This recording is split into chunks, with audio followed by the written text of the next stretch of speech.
नमस्कार मेरे नौजवान साथियों, कैसे हैं आप सब? आशा करता हूँ आप सभी स्वस्थ और प्रसन्न होंगे तथा लगातार सीख रहे होंगे। मैं Prem, assistant professor PSMPG college, geography department Kannauj, आपका स्वागत करता हूँ अपने YouTube channel @learn geography with Prem में। दोस्तों, इससे पहले वाले वीडियो में हमने आपसे बात की थी अपरदन की, जिसमें हमने देखा था अपरदन का अपरदन का अर्थ क्या है, उसका उसके प्रकार कितने हैं, उसका महत्व क्या है, इसके बारे में हमने आपसे चर्चा की थी। और साथ ही साथ ये भी बताया था आपको कि अपरदन के कौन-कौन से कारक हैं, ये भी हमने आपसे बात की थी, ठीक है? आज हम शुरुआत करते हैं एक अगले टॉपिक की, जिसका नाम है अपरदन चक्र, ठीक है? अपरदन चक्र के अंतर्गत आज हम बात करेंगे आपसे डेविस के भौगोलिक चक्र या अपरदन चक्र की। तो पहले हम अपरदन चक्र जान लेते हैं कि क्या होता है ये, ठीक है? अपरदन चक्र यानी इरोजन साइकिल। सामान्य परिचय की अगर बात करें तो सर्वप्रथम स्कॉटिश का मतलब होता है दोस्तों स्कॉटलैंड। स्कॉटलैंड आपका एक यूरोपीय देश है, यानी कि यूरोप महाद्वीप में आने वाला एक देश है, ठीक है? तो सर्वप्रथम स्कॉटिश भूविज्ञानवेत्ता जेम्स हटन ने 1785 में भूविज्ञान क्षेत्र में यानी जियोलॉजी के क्षेत्र में चक्रीय पद्धति का अवलोकन किया। चक्रीय पद्धति का मतलब दोस्तों होता है कि जिस बिंदु से शुरुआत होती है घूम फिर करके उसी बिंदु पर आ जाना, ये आपकी चक्रीय पद्धति होती है। तो भूविज्ञान क्षेत्र में सबसे पहले चक्रीय पद्धति का पता किसने लगाया? जेम्स हटन ने। कब? 1785 में। उनका कहना था कि ना तो आदि का कोई लक्षण है और ना अंत का कोई भविष्य है। ये कथन आपको याद रखना है कि ना तो आदि मतलब होता है दोस्तों प्रारंभ, ठीक है? इसका मतलब है ना तो प्रारंभ का कोई लक्षण है और ना ही अंत का कोई भविष्य है, ठीक है? इसी को उन्होंने चक्रीय पद्धति का नाम दिया था। भविष्य है अंततः पृथ्वी के इतिहास की चक्रीय प्रकृति की संकल्पना में परिणत हो गया। यानी इन्होंने, जेम्स हटन महोदय ने जो भूविज्ञान क्षेत्र में चक्रीय पद्धति को दिया था और बताया था कि ना तो आदि का कोई लक्षण है ना अंत का कोई भविष्य है, यही जाकर के पृथ्वी के इतिहास की चक्रीय पद्धति में बदल गया। और इसी आधार पर उन्होंने एक रूपतावाद के सिद्धांत का प्रतिपादन किया था। एक रूपतावाद को दोस्तों इंग्लिश में यूनिफॉर्मिटेरियनिज्म कहते हैं एक रूपतावाद के सिद्धांत को। और एक रूपतावाद का सिद्धांत दिया किसने था? तो जेम्स हटन महोदय ने दिया था 1785 में। इस प्रकार उस समय के तथा विभिन्न अवस्थाएं कौन कौन सी? तरुण अवस्था, प्रौढ़ावस्था और जीर्णावस्था के सम्मिलित रूप को, जिससे होकर ऊंचा उठा भाग अपक्षय और अपरदन द्वारा, दोस्तों अपक्षय और अपरदन आपको पिछले 3 वीडियो में बताया जा चुका है, अपक्षय क्या होता है, अपरदन क्या होता है। तो अगर आपने वो वीडियो नहीं देखा है तो वो जाके पहले आप देख लीजिए, तो आपको और अच्छे से समझ में आएगा, ठीक है?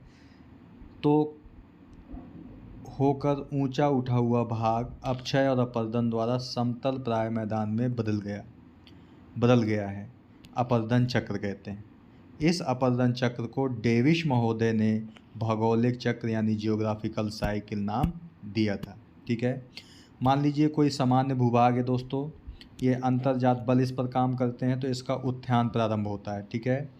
उत्थान होता है और अपक्षय और अपरदन द्वारा ये पुनः समतल मैदान में परिवर्तित हो जाता है, यानी जहाँ से इसकी शुरुआत हुई थी वहीं पर फिर से जाकर के परिवर्तित हो जाता है। इसे ही हम क्या कहते हैं? अपरदन चक्र कहते हैं, ठीक है?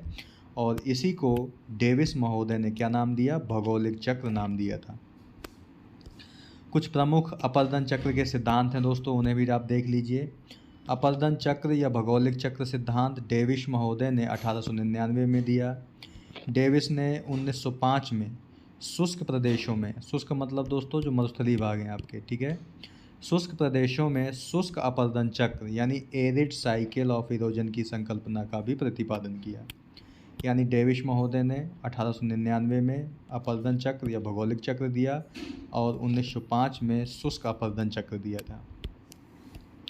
इसके बाद बीडी 1911 में, सिजविक 1918 में, सैंडर्स 1921 में मिलकर के इन्होंने चूना के पत्थर वाले क्षेत्रों में भूमिगत जल द्वारा काष्ठ अपरदन चक्र की संकल्पना का प्रतिपादन किया था। ठीक है, जो दोस्तों भूमिगत जल होता है आपका, वो काष्ठ प्रदेश यानी कि चूना प्रधान चट्टानों वालों प्रदेशों में काम करता है।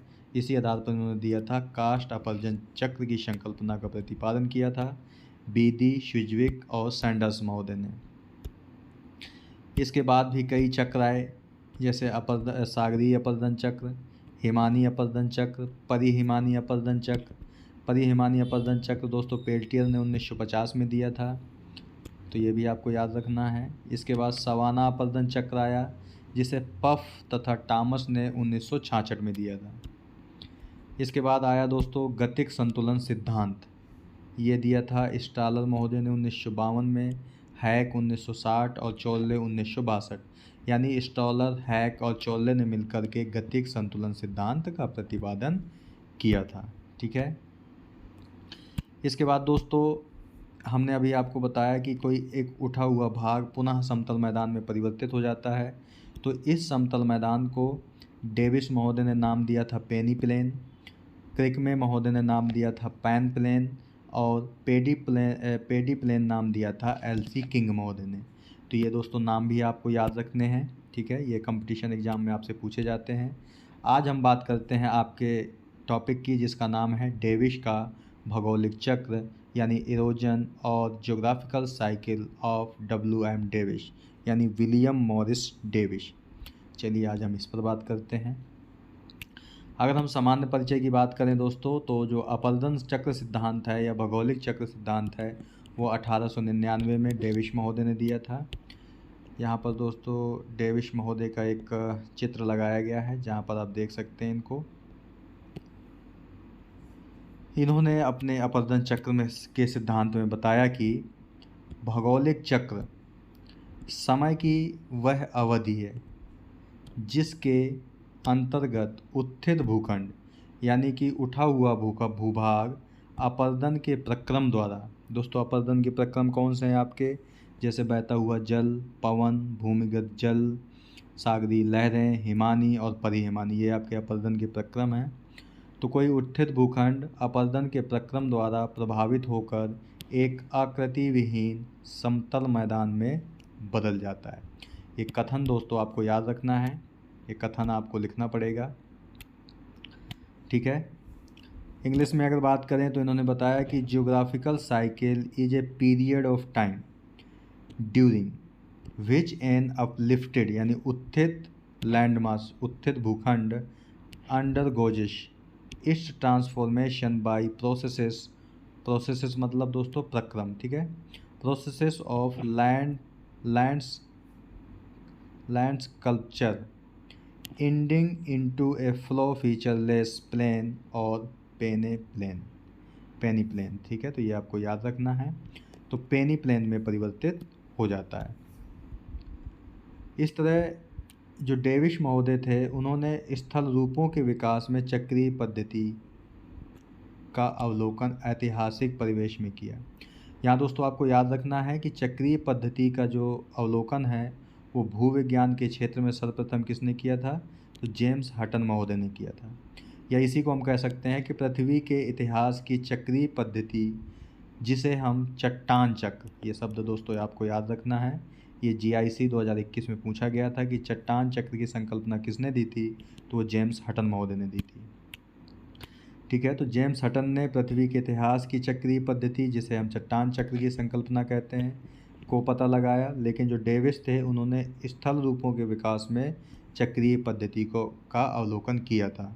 ये डिफरेंस आपको याद रखना है। इसके बाद डेविस महोदय आगे बताते हैं कि स्थल रूपों के निर्माण एवं विकास पर संरचना, प्रक्रम यानी अपरदन के जो कारक हैं वो प्रक्रम हैं, तथा समय यानी कि अवस्था का प्रभाव होता है। यानी कि स्थल रूपों का निर्माण व विकास कैसे होगा, उस पर संरचना, प्रक्रम और समय का प्रभाव होता है।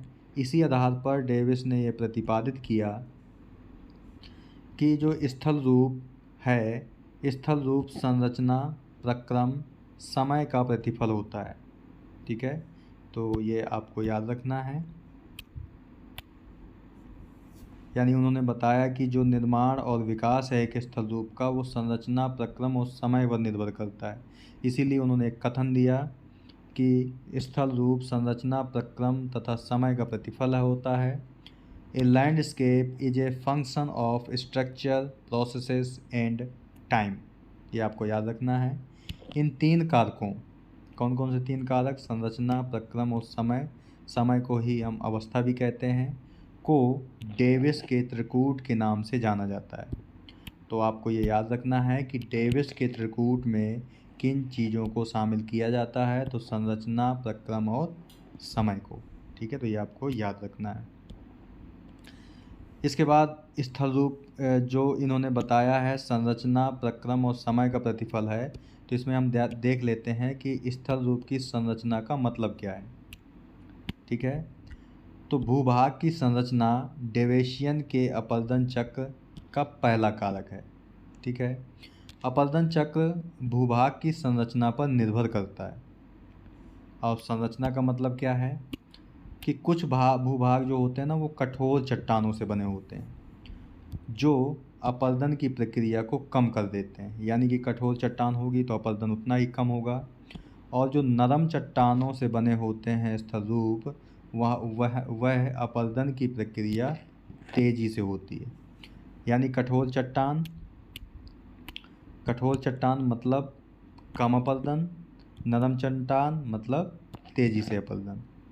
चट्टानों की संरचना जैसे कि भ्रंश, वलन, फ्रैक्चर भी अपरदन की प्रक्रिया की तीव्रता, ढाल, प्रतिस्थापन प्रक्रिया और भू आकृति विकास प्रक्रिया को निर्धारित करती है।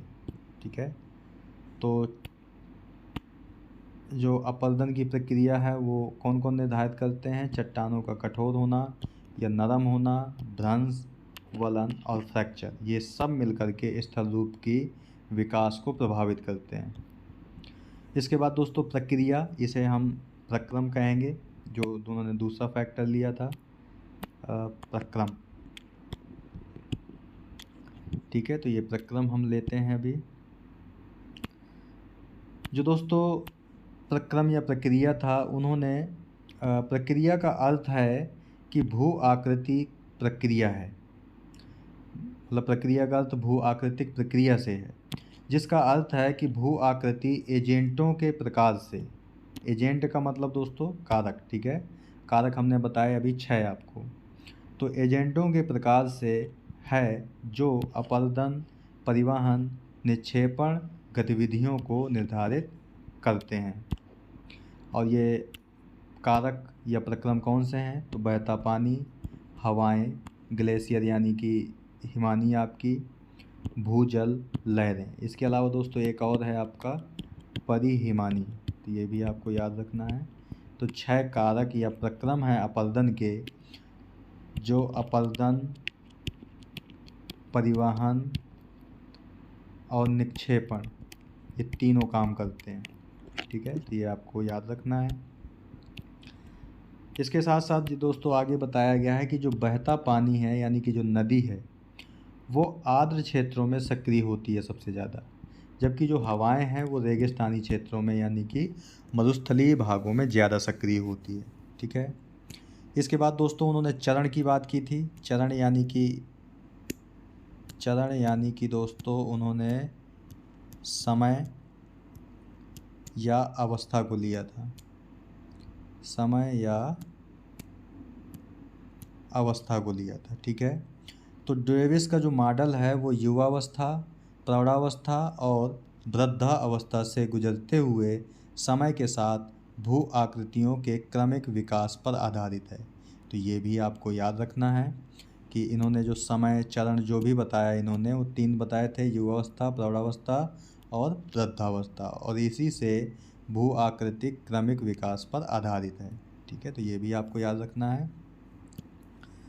इसके बाद डेविस का जो सामान्य सिद्धांत है वो यह है कि स्थल रूपों में समय के संदर्भ में क्रमिक परिवर्तन होता है।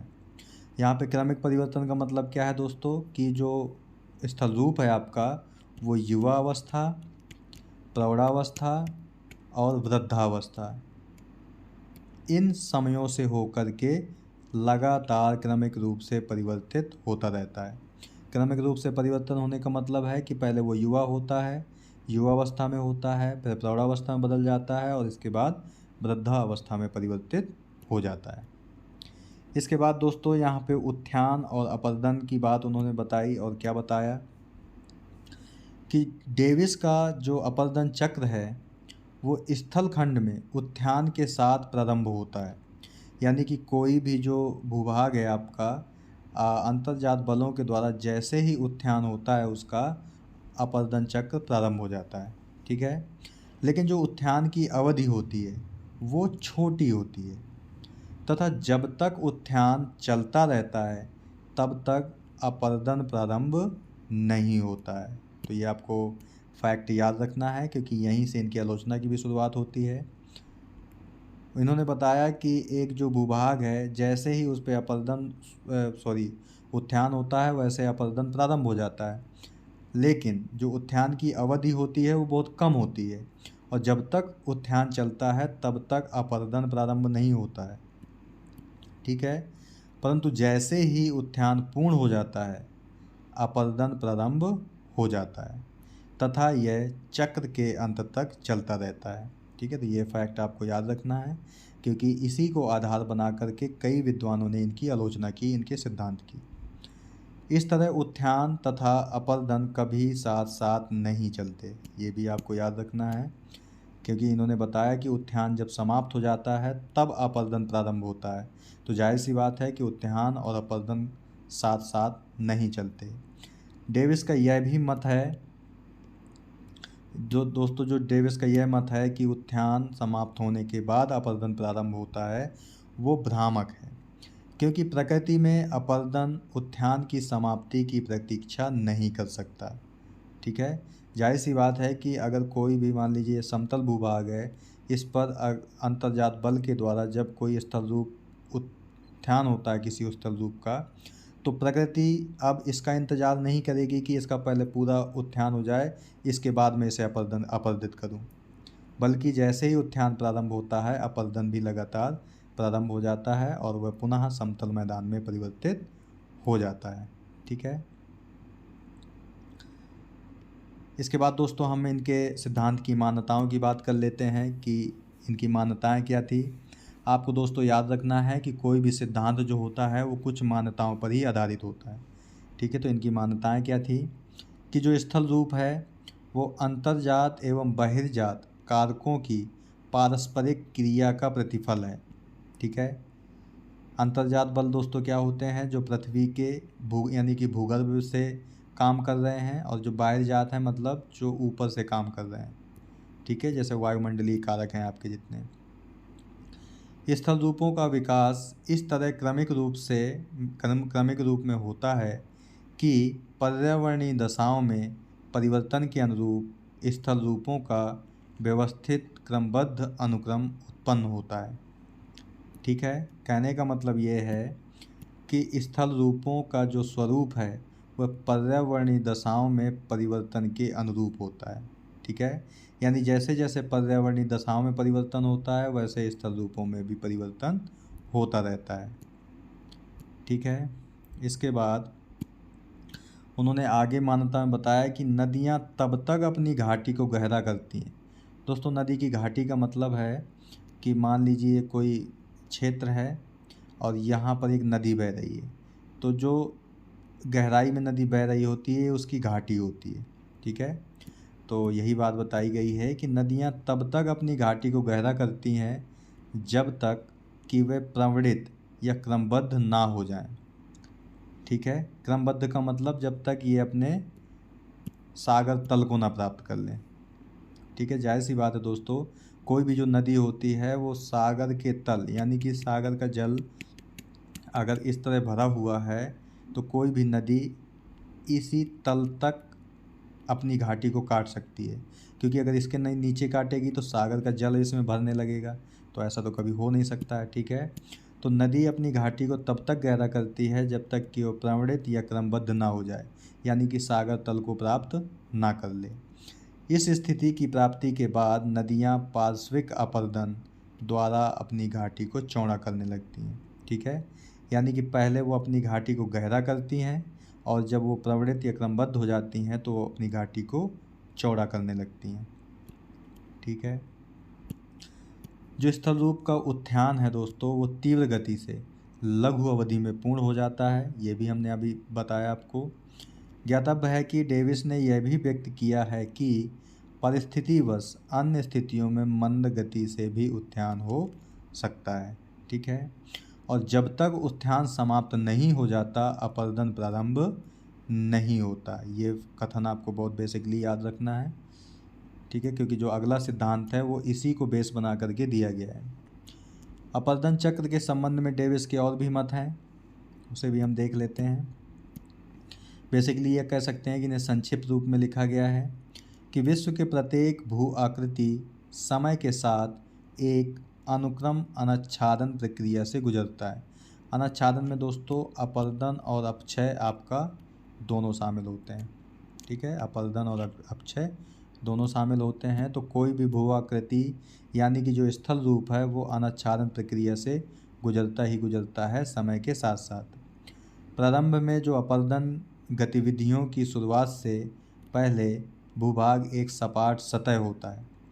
जाहिर सी बात है, हमने भी आपको बताया कि कोई जो क्षेत्र है वो पहले समतल सतह है, इस पर अंतर्जात बल काम किया तो ये भाग ऊपर उठ गया, फिर ऊपर वाले बल काम करते हैं तो इसका अपक्षय और अपरदन प्रारंभ हो जाता है। ठीक है, तो यही बात कही गई है कि भूभाग एक सपाट सतह होता है अपरदन से पहले। अंतर्जात बल के सक्रियता के कारण भूभाग का अचानक उत्थान होता है। ठीक है, भूभाग के उत्थान की प्रक्रिया के दौरान कोई अनाच्छादन प्रक्रिया नहीं होती। डेविस ने भी यही बताया था कि जब तक उत्थान होता है तब तक अपरदन नहीं होता, उत्थान की समाप्ति के बाद ही प्रारंभ होता है अपरदन। भूभाग का उत्थान रुकने के बाद यानी उत्थान समाप्त होने के बाद अनाच्छादन प्रक्रिया या भू आकृति विकास प्रक्रिया का क्रम शुरू हो जाता है।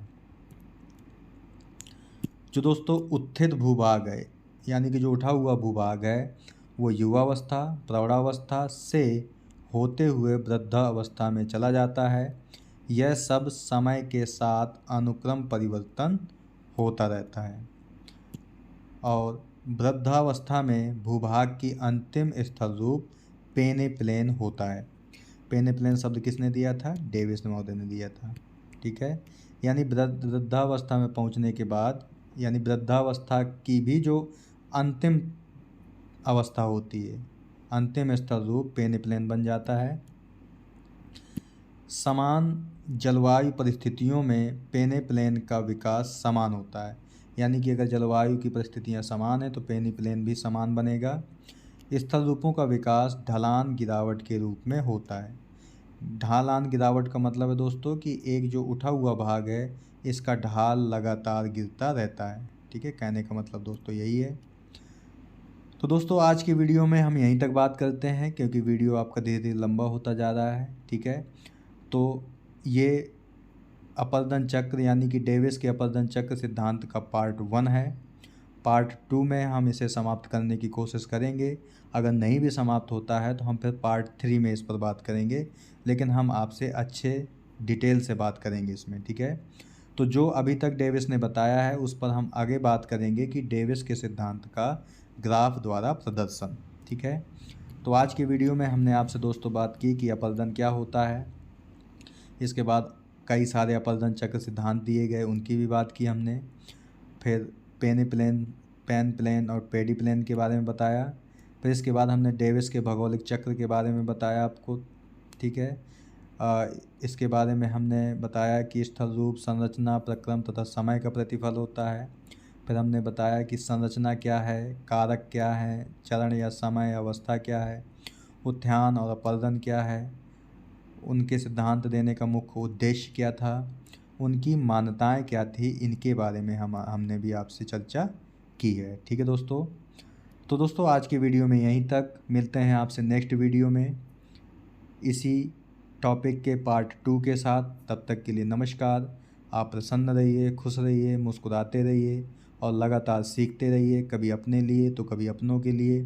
धन्यवाद। जय हिंद दोस्तों।